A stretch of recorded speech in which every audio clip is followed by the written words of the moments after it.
इस देश का प्रधानमंत्री केवल और केवल राहुल गांधी जी बनेंगे। इस चीज बिल्कुल बहाल होगी। आप उठा के देख लीजिए, जब इंदिरा जी अपनी बहुमत में थी उनके कार्यकाल में भी उनकी सदस्यता भंग की गई थी। राहुल गांधी सच्चे हैं और राहुल गांधी के साथ गलत ये भाजपा सरकार इसलिए करती है क्योंकि वो सही बोलते हैं। जो योग्यता राहुल जी के अंदर है वो योग्यता इस देश के प्रधानमंत्री के पास नहीं है। अमेठी में हैं सांसद जो कि सिलेंडर लेके बैठ जाती थी, मैं नाम उनका लेना नहीं चाहता हूं क्योंकि वो नाम लेने योग्य नहीं है। सिलेंडर और चूड़ियां प्रधानमंत्री जी को गिफ्ट करती थी, कहां गई वो आज टमाटर के भाव आसमान छू रहे हैं, अदरक आज जमीन से उठकर ऊपर बोल रहा है और उनके मुंह से आवाज नहीं निकल रही। 420 का गैस सिलेंडर कांग्रेस सरकार में हुआ करता था, आज वही सिलेंडर 1200 साढ़े 1200 रुपए हो गया है। कहाँ है वो झुंझुने वाली बाई?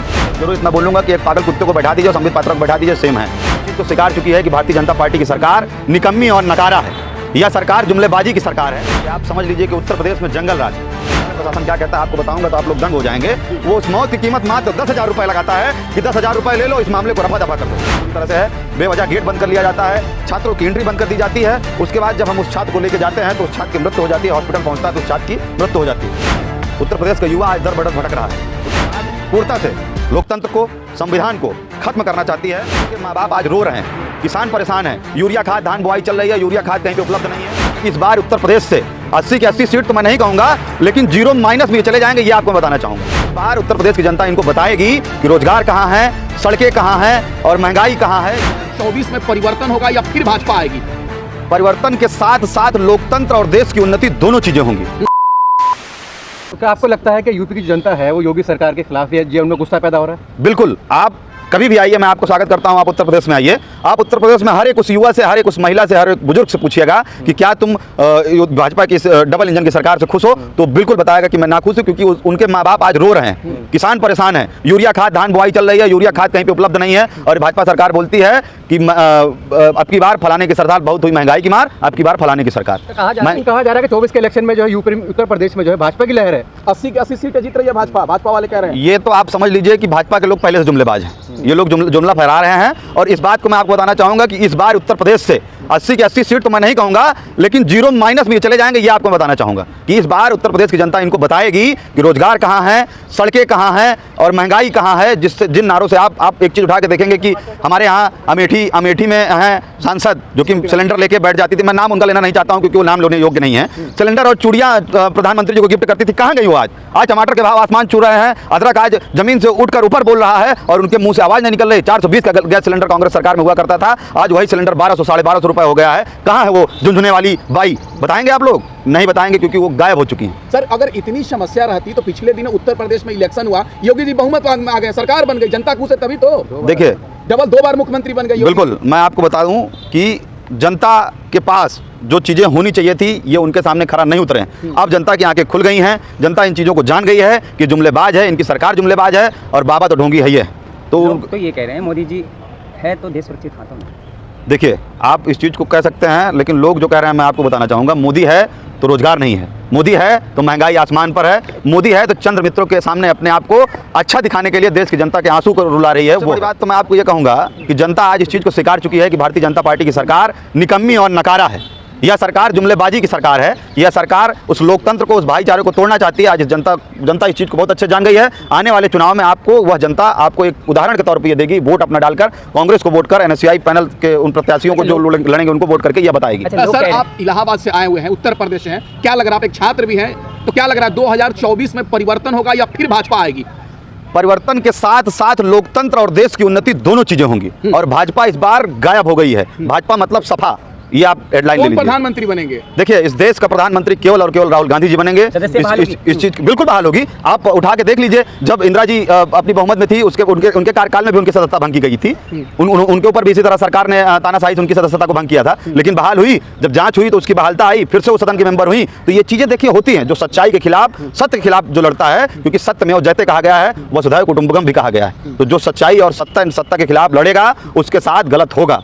राहुल गांधी सच्चे हैं और राहुल गांधी के साथ गलत ये भाजपा सरकार इसलिए करती है क्योंकि वो सही बोलते हैं। क्या आपके नजर से राहुल गांधी के अंदर प्रधानमंत्री बनने की योग्यता है? बिल्कुल है। जो योग्यता राहुल जी के अंदर है वो योग्यता इस देश के प्रधानमंत्री के पास नहीं है। कैसे, एग्जांपल बताइए। वो व्यक्ति झूठा नहीं है, वह व्यक्ति फरेबी नहीं है, वह व्यक्ति जनता की दर्द को समझता है। आप भारत जोड़ो यात्रा के माध्यम से देख सकते हैं कि किस तरह से हमारे नेता जननायक राहुल गांधी जी सड़क पर चलते हैं और एक एक गरीब आदमियों को अपने गले से लगाकर उनके दर्द को और उनके उस प्यार को एक्सेप्ट करते हैं। लेकिन संबित पात्रा ने पीसी में कहा था कि राहुल गांधी और समझदारी एक साथ नहीं रह सकते। देखिए, ये संबित पात्रा जी के बारे में तो मैं नहीं बोलना चाहूँगा, लेकिन संबित पात्रा को जरूर इतना बोलूँगा कि एक पागल कुत्ते को बैठा दीजिए और संबित पात्रा को बैठा दीजिए, सेम है।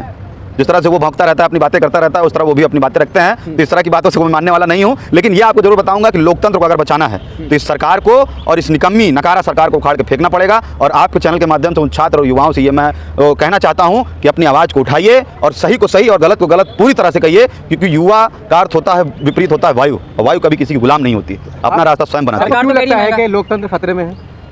मैं आपको बताना चाहूँगा, मुझे इसलिए लगता है कि आज मैंने आपको एक उदाहरण दिया कि इलाहाबाद विश्वविद्यालय में कल एक विश्वविद्यालय से फरमान जारी किया गया है कि अगर आप अपनी आवाज़ उठाएंगे तो डीन से परमिशन लेना पड़ेगा। क्या किसी लोकतंत्र में, किसी लोकतांत्रिक देश में अपनी आवाज़ उठाने के लिए प्रधानमंत्री से परमिशन लेना चाहिए कि नहीं चाहिए, ये बताइए। ये संविधान ने हमें अधिकार दिया है कि हम अपनी आवाज़ को उठा सकते हैं, अपनी आवाज़ को उनके कानों तक पहुँचा सकते हैं। तो इसलिए लोकतंत्र खतरे में। जब आवाज़ नहीं उठेगी, जब आवाज़ को दबा दिया जाएगा, घर में बुलडोजर चला दिया जाएगा, तो आपकी आवाज़ कहाँ से उठेगी? उत्तर प्रदेश से आए हैं और उत्तर प्रदेश में योगी जी का राज है। वो कह रहे हैं कि गुंडे माफिया उत्तर प्रदेश छोड़कर भाग रहे हैं, यूपी में कानून का राज है। देखिए, जिस तरह से ये बात भारतीय जनता पार्टी के लोग फैला रहे हैं, और ये आप समझ लीजिए कि उत्तर प्रदेश में जंगल राज है। जंगल राज इसलिए है कि उत्तर प्रदेश का ना ही छात्र, युवा, महिला के साथ साथ हर बुजुर्ग आज परेशान है। उन्नाव में आप देख सकते हैं, एक सांसद एक महिला के साथ बलात्कार करता है, फिर उसके बाद उसको जिंदा जला देता है, लेकिन ये सरकार चुप्पी साधे बैठी है, उस पर कुछ बोलना नहीं चाहती है। आपको मैं अभी फिलहाल की एक घटना बताना चाहूँगा। मैं इलाहाबाद विश्वविद्यालय का छात्र हूँ और मैं वहाँ पढ़ाई करता हूँ। एक हृदय विदारक घटना है। इलाहाबाद विश्वविद्यालय के एक छात्र जिसका नाम आशुतोष दुबे है, वह यूनियन कैंपस में जाता है और धूप से चलने के बाद पानी पीता है।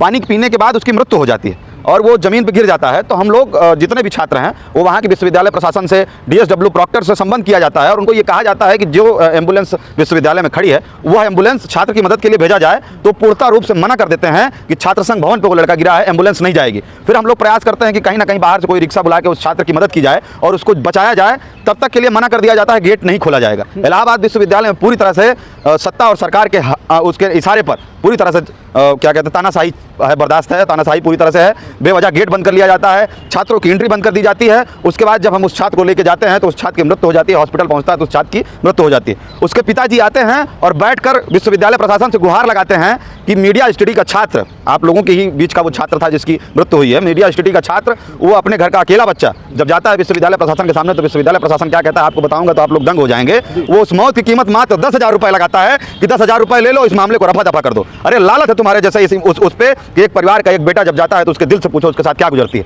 और आज वह बाप दर बदर भटक रहा है, पुलिस प्रशासन से गुहार लगा रहा है कि इस हत्या का जिम्मेदार विश्वविद्यालय प्रशासन है, उसके ऊपर मुकदमा लिखा जाए। मैं आप सब लोगों के चैनल के माध्यम से यह निवेदन करना चाहता हूं और आप लोगों से यह बात रखना चाहता हूं कि इस आवाज़ को आप सदन से लेकर सदन तक उठाएं, क्योंकि मीडिया ही एक ऐसा पक्ष होता है कि जो कि सही को सही और गलत को गलत दिखाने से पूर्णतः अपनी बात रखता है। सर, आप कह रहे हैं कि इलाहाबाद और उत्तर प्रदेश में कानून का राज नहीं है, और योगी जी कह रहे हैं, भाजपा के लोग कह रहे हैं कि उत्तर प्रदेश में राम राज आ गया है, जनता खुश है। देखिए, राम राज्य तो मैं नहीं बोल सकता हूं, लेकिन उत्तर प्रदेश में जंगल राज जरूर आ गया है। और इस तरह से आप देख सकते हैं किस तरह से, जिस तरह से मैं आपको बता रहा हूं उस लड़के की बात को, कि जिस तरह से उसके पिताजी दर बदर भटक रहे हैं, मुकदमा नहीं लिखा जा रहा है, लेकिन हम छात्रों के ऊपर मुकदमा लिख दे रहे हैं पुलिस प्रशासन। 307 जैसे आपराधिक मुकदमे हम लोगों के ऊपर लिखा जा रहा है, क्योंकि हम प्रोटेस्ट कर रहे हैं इसलिए उस पर मुकदमा लिख दिया जा रहा है। लेकिन उसके पिताजी जाते हैं और अभी फिलहाल में पुलिस प्रशासन के लोग बता रहे हैं कि उसकी जहर खाने से मृत्यु हुई है। अरे साहब, मैं आपसे कहना चाहता हूँ, ठीक है उसकी जहर खाने से मृत्यु हुई, लेकिन आपको एम्बुलेंस से भेजना चाहिए था, आपको रिक्शा प्रोवाइड कराना चाहिए था कि उस बच्चे की जान बच जाती, लेकिन आपने उस बच्चे की जान नहीं बचाई। तो आप लोगों के माध्यम से इस बात को कहना चाहूंगा, उत्तर प्रदेश का युवा आज दर बदर भटक रहा है। उत्तर प्रदेश का युवा जिन निगाहों से सरकार के सामने देखता था, आज वो उनके साथ पानी फिर गया है। उत्तर प्रदेश युवा अपनी डिग्रियों को लेकर 10 बाई 10 के रूम में रहकर अपने अरमानों को सजोता था, आज उन अरमाने टूटते हुए उसको दिख रहे हैं। योगी राज पूर्णतः से लोकतंत्र को, संविधान को खत्म करना चाहती है, उस भाईचारे को खत्म करना चाहती है जिस भाईचारे को हम लोग जोड़कर एक साथ सजोकर चलते थे।